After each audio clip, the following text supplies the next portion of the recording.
Many people refer to a trip around Australia as the lap. But you see, the problem with sticking to the coast is that you're missing out on 90% of the country. Here, 6 months into what has been a crazy zigzag about the continent, me, my girlfriend Dorje, and little dog Jezza are heading deep into the wild and beautiful red heart of this country.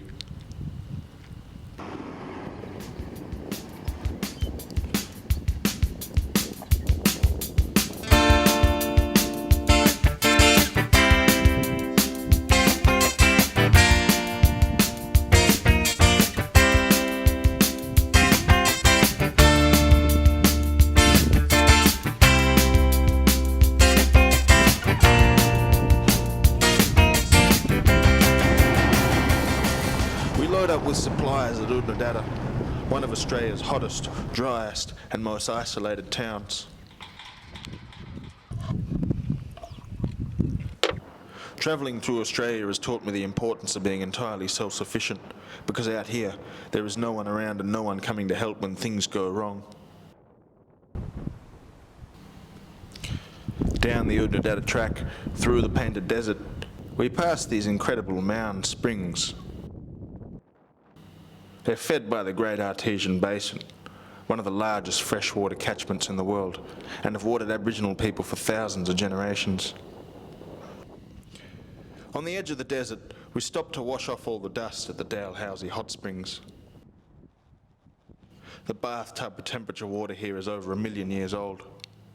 It arrives first at the Finke River, where it gradually soaks down to the basin. From there, it bubbles up gradually over hundreds of thousands of years through cracks and fissures in the Earth's surface, finally arriving here. What's the temperature like? It's like a bath. Heading into the desert, we attract some ire on the two-way radio for the boat that we're towing. One bloke asks us if we're waiting for the tide to come in. Another tells us that those explorers 100 years ago discovered there really is no inland sea. I kind of wish I didn't bring it though, because the rough sandy tracks destroy one of the leaf springs along the way. Fortunately, we have a spare.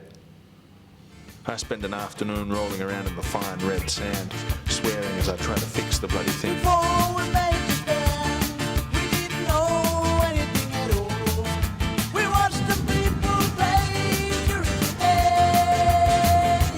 At night, couple of years passed and we started to love.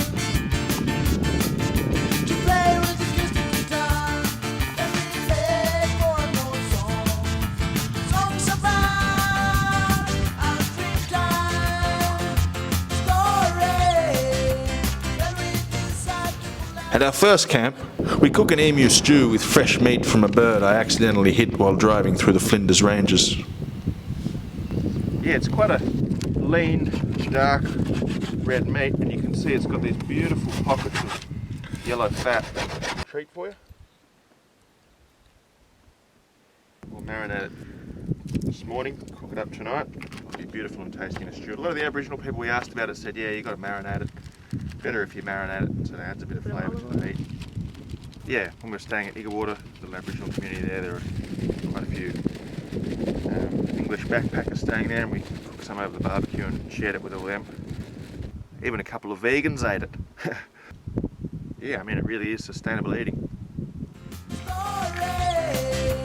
When we decide to pull ourselves to teenage bed, teenage bed, teenage bed, we call ourselves the teenage bed, the teenage bed, the teenage bed, the teenage bed, we call ourselves.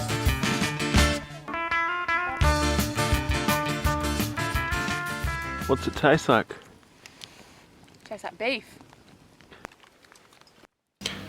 The following morning, we wake to one of the most spectacular sunrises I've ever seen. It's also a warning that rain is coming. We pack up and keep moving, quickly, equally as afraid of the desert's might as we are in awe of its beauty. From here, We'll make some repairs and regather at my grandma's house on the Sunshine Coast before heading north to explore the wild Cape York in our tinny. After all, we didn't just drag this thing across the desert for nothing.